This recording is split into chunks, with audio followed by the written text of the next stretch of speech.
Another dominant day by Wout van Aert. He's had 3 seconds, 2 first places, a yellow jersey and a green jersey to boot. I've said it before, I'll say it again, Robbie, that man is a beast. He is. I'm not going to make him another half of something. If it was going to be beast to add to it. I'm just going to say he's a freak of nature. He's a phenomenon. I mean, coming into that sprint, it looked like he was out of it, really, with about 400 metres to go. And then it was almost like he was pulling on the bike in slow motion, wasn't it, Adam? It was like a track sprint, like at a slow speed, but you could just see how much power he had than everyone else. Everyone was sort of like holding on to what they had, and Wout was like, OK, right, I'll start now. And it wasn't like, oh, I'll start now, but it was like, right, I've got free road, let's go, let's have it sort of thing. It was... You could just see he wasn't like gritting on it. He was just like, right, let's go. He could see how much fresher he was in his legs than everyone else. I mean, I just said to you then, is he your favourite now? Because what he's doing is just incredible. Is he, Dan? Has he won you over? Come on. He has been incredible at this race. I mean, this could be a very short breakaway because our job is to explain what happened. The explanation is Wout van Aert. What more do you really need to say? Thanks for coming. We'll see you later. That's what happened on stage 8 of the Tour de France, Wout van Aert. Well, let's get some reaction then from Sir Bradley Wiggins. Wow. Wout van Aert, another stage win. Tadej Pogacar second, Michael Matthews third. Who would have expected that this morning? We did talk about and the craziness of this race and the unpredictability of it, with no breakaway going away, that it could have ended up like that today, and it did end up like that today. So many were predicting a large breakaway going away all the way to the finish, but yet again, we've got the GC guys mixed in with the usual suspects, Wout van Aert. What another stage win for Jumbo-Visma and Wout van Aert. What's remarkable about Wout van Aert, Dan, really, is that he continues to surprise us, even with everything he's delivered so far. I'm not surprised that he won today's stage. I was a bit more surprised that they put the energy into controlling today's stage to bring it back for him with the other ambitions that they've got. But once he gets to a climb like that in the form that we've clearly seen that he's in at this race, it was always going to be incredibly difficult to beat him. And we saw how disappointed Michael Matthews was at the end, but he needn't be, really. There's nothing that anyone at this point can do against Wout van Aert in a sprint to the line, slightly uphill like that. And in a time trial. And in a mountain stage. And in a mountain stage. You see what he could have done in Longwy, and I think he's sort of after that, even though the breakaway was impressive, it was impressive to watch, but it wasn't the right move as far as winning the stage, getting more points for the green jersey, and he showed today this is what could have happened then. He's done it today, and as Dan said, Michael Matthews cannot be disappointed. He did everything right in that sprint. Wout van Aert was blocked a little bit on the left, and Matthews opened it up at that point. It wasn't too far to go. The timing was really good. But you've just got Wout van Aert. What do? He gets some clear road, and as Adam said, he just looks so smooth and controlled. He said, all right, here we go, and cruise up and over the top. It wasn't bumpy for him on the run-up to it. There were a couple of points where he had to brake, check himself because he'd got blocked in. And despite all of that, as soon as he did have some clear air, like, right, now I can go, and the rest is history, really. It was never in doubt from that point. And, Robbie, I hate to say the number of ways in which you got this right, but you did have intel already that Bike Exchange were going to throw everything at today. No, I hesitate to say you got it right. I don't like that it. we weren't given until after the predictions this morning. Yes, but even with the intel that Bike Exchange were going to go all in for Michael Matthews today, you said, OK, well, that means Wout van Aert's going to take it. Yeah, that's true. I mean, I did know that Bike Exchange were going to throw everything at it, and Matthew White told me we're going to everything, including the kitchen sink and all the utensils as well, because it's their chance to win a stage. They're not going to win in the high mountains. They don't have a GC contender. They've got to take every opportunity that there is, no matter how slim. Today they rode for Michael Matthews, and it was the right thing to do. But knowing that they were going to ride like that was also going to suit Wout van Aert. And I was somewhat surprised that Jumbo were willing to contribute to the chase. Why are you but then again, surprised? They did it economically, though. They did it really economically with one ride. Nathan van Hooydonk did a mountain of work on the front, so they haven't depleted the team at all. But why are you surprised by it? Well, I thought they might be a little bit more standoffish for a bit longer. Yeah. Why? Because it's 3 weeks long, because there's a lot of energy they need to put into this for Jonas Vingegaard, potentially for Primoz Roglic as well. It's not something that there have been points in the past where you've been able to go for both ambitions and not pay for using that energy towards the end. But I just think in this era of cycling, when it's only 8 riders per team as opposed to 9, that eventually Van Hooydonk's got to pay for that effort. And it might be that at some point in the 3rd week, they really need him, and he's just 5% less than he should be then. Maybe, but they've wrapped up green pretty much anyway, haven't they? Like you say, why? I'm like, yeah, actually, fair enough. And maybe it was an alliance before the stage even started. Who knows? Say, we're going to ride Bike Exchange.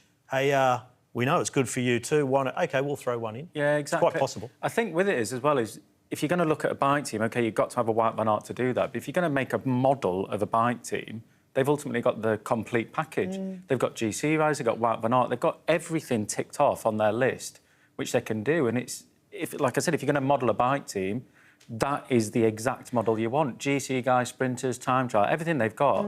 So utilise it, let them ride away with it, because we don't know what might happen. Vingegaard might, hopefully not, have a crash, and then I'm like, right, we need to go for stages. We've missed 6 of them already. So I think it's completely the right thing to do. Sacrifice 1 or 2 guys per stage if it suits Wout. Because we often see teams bringing all of that talent to a Tour de France, but then saving them and playing the careful game when they've come into this race saying, we're going for green, we're going for yellow. It's remarkable to see they're actually living by that early threat. And it's an awful lot of fun to watch, I have to say. And it was another day for Wout van Aert, as we're going to have to be calling him.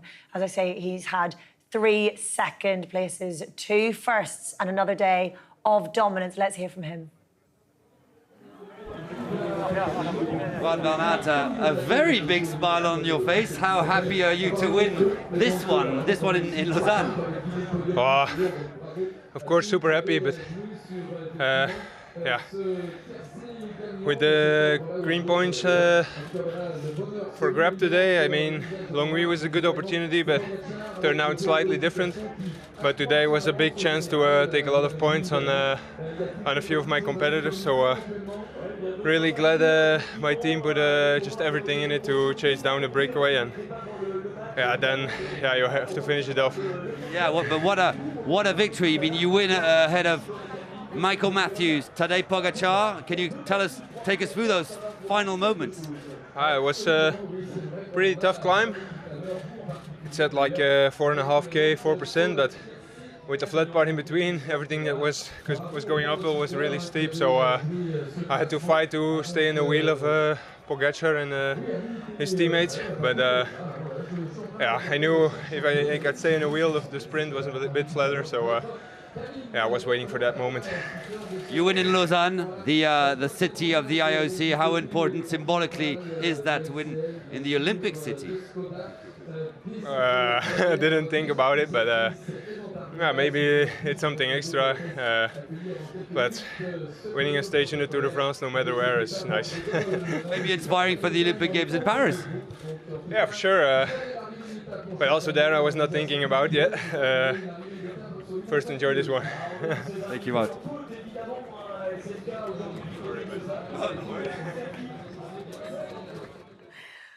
Well, if you want me to talk about the Olympics, yeah, OK, I guess I'll say it. Just a very quick show of hands, boys. Who is not a fan of Wout van Aert? Who doesn't have a man crush? Nobody, that's it. It's unanimous. I don't have a man crush. I'm a big fan. OK. Oh, OK. Speak for yourself, mate. Same thing. Should raise a hand, not to talk. Follow the rules, Robbie, for goodness sake. Right, well, let's get to 6 one, half dozen the other. The GC after today. There no changes in the top 10 of the overall contenders, certainly in terms of positions at least. But Tadej Pogačar does take bonus seconds on the line to extend his lead over Jonas Vingegaard by 4 seconds. Geraint Thomas, 4 seconds over the rest of the field, really. So it is as was at the start of the day. What about Ineos Grenadiers then? They were quite visible today. Dan, it looks like they are trying to play it safe to head into the mountains to come and just keep their numbers up there as much as possible. Yeah, they were able to just watch the race unfold in front of them today, basically. They weren't going to lend a hand to the chase because didn't have much chance against Van Aert or Matthews towards the line. Pidcock would have been their man on that finish, didn't quite have it towards the end of today's stage. But they've got bigger fish to fry, I think, in the stage that are still to come with the numbers that they've still got up there. Disappointing for Bike Exchange today, of course. Putting all of that work in, Adam. How hard is that for them? Going on to the team bus now, heading on to the next hotel and keeping that morale going. It was such a heavy day. I think if it was in a situation where Matthews lost tactically through an error, but this is Wout van Aert he got beaten against. He did everything right, he did everything he could, and as Robbie said, the team has to grab hold of these chances. They can't just let them go because Wout van Aert's there. Wout van Aert, he might have got boxed in a bit more and then Matthews would have won the stage. Even though sadly for Matthews, each stage that they go for will probably suit Wout van Aert as well. They still have to try. They can't not try because these things happen in bike racing. We all know there's crashes. Something can happen, and that might be the day that he gets all the glory. But I don't think they'll be disappointed. I think they'll just be... I think They were close. They were as close as they could be. There's some times when the rider that's been ridden for throughout the whole day will go back to the team bus, tail between legs because they mucked up somehow. Michael Matthews is not going to go back to the team bus and explain that Wout van Aert beat him and have anybody saying, "You blooming what? Wout van Aert beat you on the line after all the work that we did today." I feel kind of sorry for Bling, though, because his career has straddled the peak of Peter Sagan and now the peak of Wout van Aert, and his qualities as a rider are very similar to both of those, but at their peak, just not quite as good. So I don't know how many second places he's racked up behind both of them so far, but it must be a fair few. Yeah, it's a lot. But I was just going to echo what Adam said a bit with, here we go back to the bus and getting pats on the back and hugs from his teammate because they executed the plan. Tactically, he did exactly the right thing, but he just come up against someone who was too good on the day in Wout van Aert. But really, I already sent Matthew White a message, say, everything done perfectly, executed, you can be very proud. I said that they to will Wout be. van Aert as well. Let's have a word and a big up for Fred Wright as well. That was a wonderful ride by him today, Let's wasn't just it? back up a little minute here. Let's also speak about Cataneo a little bit. I mean, We're not broadcasting to an Italian audience. to get in the Nobody cares break. about He your got pick. in the break. I mean, that's first pick in the break, brilliant. And then Fred Wright. I mean, what a ride he did. I mean, I think when you see a rider like Fred Wright who puts everything into a team and you see him each year grow as a rider, to get him into that last 3K in the biggest bike race in the world, and he held them off for a while on his own as well. And when the full chat, we saw Van der Poel come to the front, swing off because he was making an impact, but not the massive one we expected. So he, for me, did the ride of the day, and such a young guy. I think at the start of this Tour de France, if we all said, would you expect Fred Wright in a stage of this year's Tour to be off the front on his own? I think the majority of people would have said no in that situation like it was today. He did incredible. Could this be race-changing for him then, Dan? We often see riders making it almost to the line, or certainly being part of a fairly successful breakaway, and then that gives them the boost to keep trying, and then they get their win eventually. I think it will be another boost of confidence, but he already had a couple during the Spring Classic, and he was 7th at the Tour of Flanders, you know, one of the biggest one-day races in the entire world. To achieve that, you've got to be very strong. So already then he would be thinking to himself, I'm more than capable of holding my own against elite company at this point. But again, that would have given an extra boost today, particularly as it was Catania that he dropped towards the end, a really, really strong and accomplished rider. The fact that he wasn't able to keep up with him towards the end, I mean, Fred wouldn't have been expecting that, I don't think. He might have been quite surprised to look round and see that he was solo. But again, if he actually thinks about it, I was just very, very strong today, and I've got more opportunities to come in this race. Apologies, I keep calling him Cataneo. It's Catania, so sorry. To how Italian. We know who you're talking about anyway, Adam, don't worry. Well, let's hear from the man who remains in the yellow jersey, Tadej Pogačar. Tadej Pogačar, last year you were already talking about the fact that it was a game. It still is a game, and you're enjoying playing it. Although there's a bit of disappointment today. Yeah, I think yes, because it was not that far away. But yeah, it was a fun game today. It was, I mean, at first was really long. They getting more hot and hot, and a lot of dangerous points. But then the last climb, I kind of liked it, and yeah, for the sprint, yeah, maybe I hesitated a bit, and Van Aert passed me with triple speed. So yeah. For sure, it's a little bit disappointment, but third place is still great. Yeah, to be able to be a rival of sprinters like Van Aert, like Matthews, well, you have amazing legs. Yeah, I mean, I always liked sprinting, but yeah, when I was younger, I was the smallest. I was almost always the last, so I'm really happy that now I'm.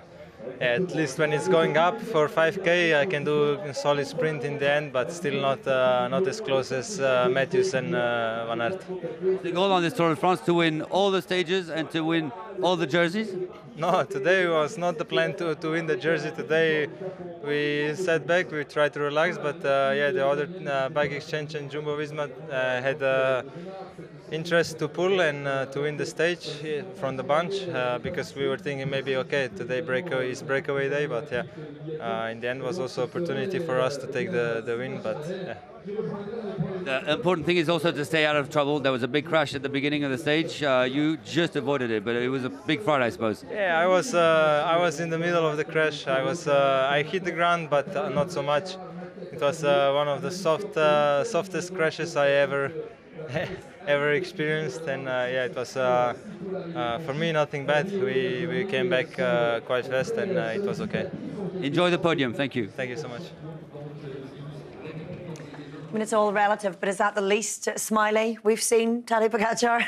I think he's just glad to have another one ticked off, and he's thinking probably more about tomorrow's stage than he is about what happened today. Now, we'll get to tomorrow in just a moment, but from the yellow jersey to the green jersey, and Wout van Aert, of course, started the day in that and consolidated his lead in the points classification. He started with a lead of 63 points. Now it's 115. Adam, you're having a chuckle at that. I mean, I'm a bit chocolate because it's just ridiculous. Normally you win green by having around 300 points at the end of it in Paris. Yeah, and he's nearly there already. Well, only 40 points available on tomorrow's stage, so maybe not one for the points classification to get too excited about. I am, however, very excited to tell you that we will be joined by a special guest tomorrow who knows plenty about winning the green jersey. It's Cavendish! Hard work, sacrifice, belief! And now we're allowing ourselves to believe in the record. Cavendish makes it 33 with another chapter to the fairy tale. Mark Cavendish is going to do it! Oh, he's done it! He's done it! You just know what this race means to me, you know, no matter what the numbers are, no matter what. It's still just another win on the Tour de France. It's like my first one.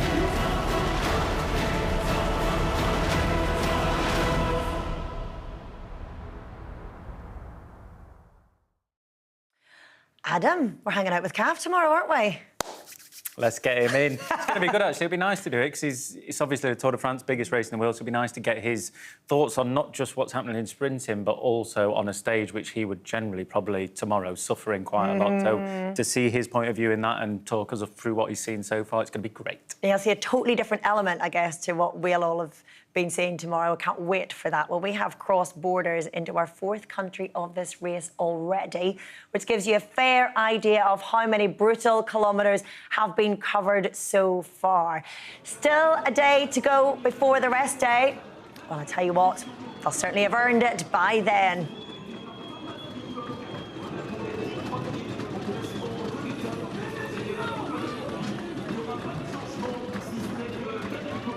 We'll just take a little pause there so that our viewers on the television can pop off and have a little break. But here on digital, we're staying with this conversation because as we're watching an imperious Wout van Aert, let's reflect on what for me is heartbreak all over again. Thibaut Pinot, the guy, we say it, but if he didn't have bad luck, he'd have no luck. That's what Carlton said in the broadcast, and he just finished saying it after his first touchdown on that Cat 4 climb. Which is bad enough. And he was just riding his way back to the peloton. There was a Trek rider just to his left, it was, and a Trek team personnel tried to get a feed bag to their rider, but across the face of Thibaut Pinot, and the full feed bag hit him right in the chops.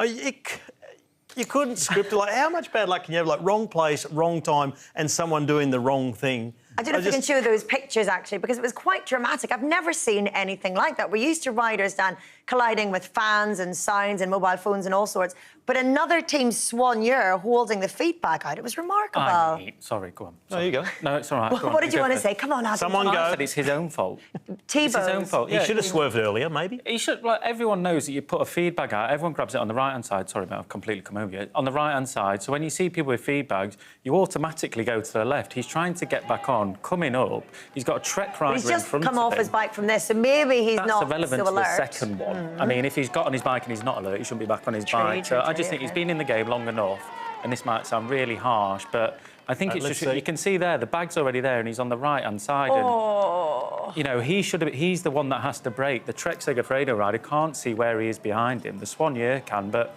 he's just trying to do his job of get that thing out. So I think he's just... In his defence, the Soigneur should have pulled out of it. Yeah. As well. Both at fault, really. Yeah, just really unfortunate. It wasn't the Soigneur's just there thing. I wish it wasn't such a famous rider with the cameras on. Yeah, exactly. Poor lad. Well, it wasn't the only misfortune of the day. We had quite a big crash at the start of the day as well. And unusually, bringing down the yellow jersey. He usually manages to avoid all of this, doesn't he? Yeah, there was a DSM rider that was trying to avoid a Movistar rider who'd come across him, and it was a DSM rider's teammate, Vivaka. Was it Vivaka? I don't remember his name now, but he ended up having to pull out of the race. Pogacar was actually on the deck, but it was a soft landing that he had. By the time that he had to come to a halt like that, he was already going very slow. It wasn't a high-speed crash. He sort of tripped over. Yeah. So, I mean, he's like Teflon, isn't he? Even when he does get involved in crashes, they don't seem to be too bad for him. Apart from the DSM rider that had to go home, one of the worst affected was Max Schachmann of Bora Hansgrohe, taking quite a lot of skin off his face. He was still up there towards the end, remarkably. And then Ben O'Connor, bad luck, just following him about during this race, and his head really fell off after that. Somewhat understandably, but hovering around the back of the bunch. We feared he might pull out from the race. Thankfully, he didn't, but let's hope he can get his head back on before the end of this race. What does his head back on even look like, Adam? What does he go for next, very quickly? Concentrate on stages, have a go at stages, recoup, take a few days off, put yourself in that position where you can recover properly and then go for stages. Really unfortunate for him. It was a long day for the breakaway today, but in the end it was Van Aert who took the win. We've almost made it to the end of the first week of racing, believe it or not. This tour is set up wonderfully for the road to the Alps. Welcome back to our viewers on Eurosport. We're talking about heading towards the Alps next week. But, of course, we have one day before we get to the rest day. Now, today I think was a bit unusual for certainly the first weekend, I would like to call it, rather than the opening weekend of the Tour de France. We usually have big mountain days. Everybody's off work. They're all glued to their televisions. The French fans like to, make an appointment with the television. We didn't really have that kind of stage yet today, or indeed tomorrow. No, it's a bit of a funny one. I was expecting weekend mountain stage, and I looked at the profiles and went, oh, yeah, that's right, it's to Lausanne, and it's a lumpy, tough climb up to the finish, but certainly not a mountain day. Tomorrow is tougher, and it's going to be one for the real climbers, and probably Wout van Aert, I guess, because you've just got to throw it in there, just into the mix in case. for every single day. Well, we'll get to tomorrow in just a moment, but let's get a bit of reaction from stage 8 from Geraint Thomas. OK. Geraint, another exceptionally selective finale today, but clearly you look very good. Yeah, it was... after that little gap the other day, I was a bit like, oh, how's this going to go? But I actually felt all right, and it's kind of moving past people rather than going back. So that was nice. But yeah, it was a tough finish. I recognised it from Romandy or Swiss, I don't know which one, but I've done it before. Romandy, yeah. Romandy. And yeah, it was solid, but as I say, felt all right, just about getting through as best as possible. And what about the feelings within yourself? Obviously, clearly running well, still third overall. You must be feeling really confident heading into another mountain stage tomorrow. Yeah, feeling good. The team's riding well. We're all working well together, and yeah, another day down. This different strategy you approach the racing, not exactly the underdogs, but you've got 4 riders within the top 10. How has that affected your personal approach to the race? You're riding with a bit more freedom, perhaps? Yeah, just a bit more chill, to be honest, I've won it and come second, and I don't have anything to prove. It's more just having fun and trying to take an opportunity, and that's why I was a bit annoyed in the TT and after the Roubaix stage, because I felt like I had good legs, but one reason or another couldn't quite get it all out. But yeah, yesterday was a good day, and yeah, just enjoying racing with the team. And as you say, it's like it's not as structured as maybe in the past. There's a bit more sort of flexibility there, and so yeah, all good so far. And last question, your assessment of the power and dominance of Tadej Pogacar? What can you say? He's unbelievable talent, and lost a teammate today, but I don't think that's really going to affect him. But yeah, what can you do? I think we need to stay positive and just try and use our numbers when it matters later on in the race. Thanks, Geraint. Thank you. Ineos Grenadiers are the biggest budget of the peloton, year 3 of COVID, and they still can't quite seem to get face masks that stay in the face. But Geraint Thomas looks equally relaxed and frustrated almost there, Adam, you would say, no? I don't think frustrated, no. I think he's just fairly relaxed. I think that... We mentioned the time trial, he mentions the form he had on stage 5 and wasn't able to quite deliver. I think so, but I think the position he's in through that and looking forward, as he said, looking forward to deeper in the race, I think he's in a good situation, G. We know that in this Tour de France, he doesn't want a lot of pressure on himself. He's just taking day by day, and he said, enjoying being with the team. They seem to be doing a fantastic job, and maybe that sort of relaxed attitude to not the stress every day of riding on the front controller things might be helping him. Yeah, they seem relaxed. Well, let's talk about tomorrow then. What have we got in store? We've got, quite a hard day tomorrow, quite a lot of climbing. You can see it goes along the valleys, and then just up to the finish, we have a climb of roughly, I think it's 15 Ks, 15.4 Ks at 6% average. But the interesting bit is it's very similar to the Giro D'Italia. It drops down at the top and then raises up again before the finish line. And I think that last little climb is 4K, roughly at around 4.5%. So it's going to be a tough one. It might be one, if there's a big enough group goes, if we sort of see those climbers, the likes of Bob Youngles, these kind of riders that are not too far back on GC, but are the very solid climbers. I think it's a good day for them to go and test the legs, because it's not a ridiculously hard mountain stage. It's that middle sort of ground. But I mean, when you look at that, it looks quite hard, doesn't it? But through lots of ski resorts, I mean, that's hard enough, isn't it, surely? I'd say, for me, yeah. Okay. And think about the sprinters. When they come over that first Category 1 climb, they go back on the same road they'd done earlier in the stage. You'd want to get there and go, oh, can't I just turn right and take a little shortcut to the finish? Just penalise me an hour, whatever. Yeah, unfortunately, you've got to see it all through. Well, let's see how our GC is looking then at the end of stage 8. There's been no change in the race itself. What about our positions? Adam started the day with a 16-point lead. Remains the same because we've all been a bit rubbish, quite frankly, apart from Robbie McEwen, who is stealthily making his way up the general classification. And I'm not sure I like it very much. Dan, how are you feeling after another disappointing day in the sun? Well, can I just say that I didn't realise this was a relegation battle ahead of tomorrow. 42 points. I'm well out of the equation at the moment. But I do think, looking at tomorrow's stage, I've been saying it every day, I think it's one for the breakaway. I've been wrong every day so far. Well, and that's why you're bottom of the podium. Exactly. I just can't think of a team that's going to chase tomorrow. Surely tomorrow is going to be one where the decent climbers and some of the rouleurs get up the road in a break of 14, 20, maybe even more than 20 riders and fight it out for the stage victory. And when you're sitting... when you're sitting 4th out of 4 in the predictions table, don't listen to a word the man says. Anyway, the tour stays in Switzerland overnight, moving from the home of the Olympics, yes, the Olympics, Wout van Aert, to the home of the UCI as stage 9 departs from Aigle. And we're back at 11:15 in the morning UK time. That's 12:15 CET, with every kilometre live on Discovery Plus and GCN Plus, and of course on Eurosport as well. The final stage of the Giro D'Italia Donna starts half an hour later. That's at 11:45, with a final 90-kilometre stage to Padova. That's also live on Discovery Plus and GCN Plus. We have one more day before this race makes it to its first proper rest day. It's usually a hard-fought battle to get there. Not so hard a day for us in the studio, though. We're set for some fun with Mark Cavendish joining us here in the breakaway set. You don't want to miss that. Fabulous day, fabulous couple of days. In fact, a great race so far. We are underway. Everyone in place and ready for action. Jasper Philipsen nearly stole that, Sean. In fact, he may well have done so.